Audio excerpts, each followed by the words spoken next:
ಆತ್ಮೀಯ ಸ್ನೇಹಿತರೆ ಮತ್ತು ಹಿರಿಯರೇ, ಎಲ್ಲರಿಗೂ ನಮಸ್ಕಾರ. ಇಂದು ನಾನು ನಿಮ್ಮ ಮುಂದೆ ಪ್ರಕೃತಿಯ ಅತಿಮಾನುಷ ಶಕ್ತಿ ಮತ್ತು ಅದರ ರಹಸ್ಯವನ್ನು ಸಾರುವ ಒಂದು ರೋಮಾಂಚನಕಾರಿ ಕಥೆಯನ್ನು ಭಾಷಣದ ರೂಪದಲ್ಲಿ ಪ್ರಸ್ತುತಪಡಿಸಲು ಬಯಸುತ್ತೇನೆ. ಒಂದು ಹಳ್ಳಿಯ ಹೊರವಲಯದಲ್ಲಿ 100 ವರ್ಷಗಳಷ್ಟು ಹಳೆಯ ದಟ್ಟವಾದ ಕಾಡಿತ್ತು. ಆ ಕಾಡಿನೊಳಗೆ ಹೋದವರು ಸಂಜೆ ಆಗುವ ಮುನ್ನವೇ ಹಿಂದಿರುಗುತ್ತಿದ್ದರು. ಏಕೆಂದರೆ ರಾತ್ರಿ ಆದ ನಂತರ ವಿಚಿತ್ರ ಶಬ್ದಗಳು, ಮರಗಳ ನಡುವೆ ಕಪ್ಪು ನೆರಳುಗಳು ಮತ್ತು ಯಾರೂ ಕಾಣದ ಹೆಜ್ಜೆಗಳ ಸದ್ದು ಕೇಳಿಸುತ್ತವೆ ಎಂಬ ಮಾತು ಎಲ್ಲೆಡೆ ಹರಡಿತ್ತು. ಒಂದು ದಿನ 4 ಯುವಕರು ಆ ಕಾಡಿನ ರಹಸ್ಯವನ್ನು ತಿಳಿಯಲು ಒಳಗೆ ಹೋದರು. ಆರಂಭದಲ್ಲಿ ಎಲ್ಲವೂ ಸಾಮಾನ್ಯವಾಗಿತ್ತು.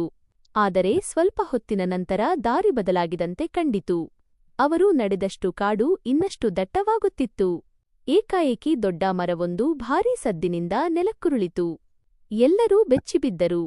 ಮುಂದೆ ಹೋಗುತ್ತಿದ್ದಾಗ ಅವರಿಗೆ ಹಳೆಯ ಕಲ್ಲಿನ ದೇವಸ್ಥಾನ ಕಾಣಿಸಿತು.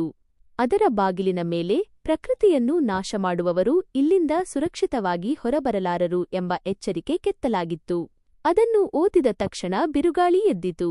ಮರಗಳ ಕೊಂಬೆಗಳು ಭಾರೀ ಶಬ್ದ ಮಾಡತೊಡಗಿದವು. ಭಯಗೊಂಡ ಯುವಕರು ಕಾಡಿನಿಂದ ಹೊರಬರುವ ದಾರಿಯನ್ನು ಹುಡುಕುತ್ತಾ ಓಡಿದರು. ಬಹಳ ಸಮಯದ ನಂತರ ಅವರು ಸುರಕ್ಷಿತವಾಗಿ ಹೊರಬಂದರು. ಆ ದಿನದಿಂದ ಆ ಕಾಡಿನ ಒಂದು ಎಲೆಯನ್ನೂ ಕೀಳಲಿಲ್ಲ. ಕಾಡು ಭಯ ಹುಟ್ಟಿಸುವ ಸ್ಥಳ ಮಾತ್ರವಲ್ಲ, ಪ್ರಕೃತಿಯನ್ನು ಗೌರವಿಸಬೇಕೆಂಬ ಪಾಠ ಕಲಿಸುವ ಜೀವಂತ ನೆನಪು ಎಂಬುದನ್ನು ಅವರು ಅರಿತುಕೊಂಡರು. ಈ ಕಥೆಯ ಮುಖ್ಯ ಸಂದೇಶ: ಪ್ರಕೃತಿಯನ್ನು ನಾವು ಗೌರವಿಸಬೇಕು. ಅದಕ್ಕೆ ಧಕ್ಕೆ ತರಲು ಪ್ರಯತ್ನಿಸಿದರೆ ಪ್ರಕೃತಿ ನಮಗೆ ತನ್ನದೇ ಶೈಲಿಯಲ್ಲಿ ಪಾಠ ಕಲಿಸುತ್ತದೆ ಎಂಬುದಕ್ಕೆ ಈ ಘಟನೆಯೇ ಸಾಕ್ಷಿ.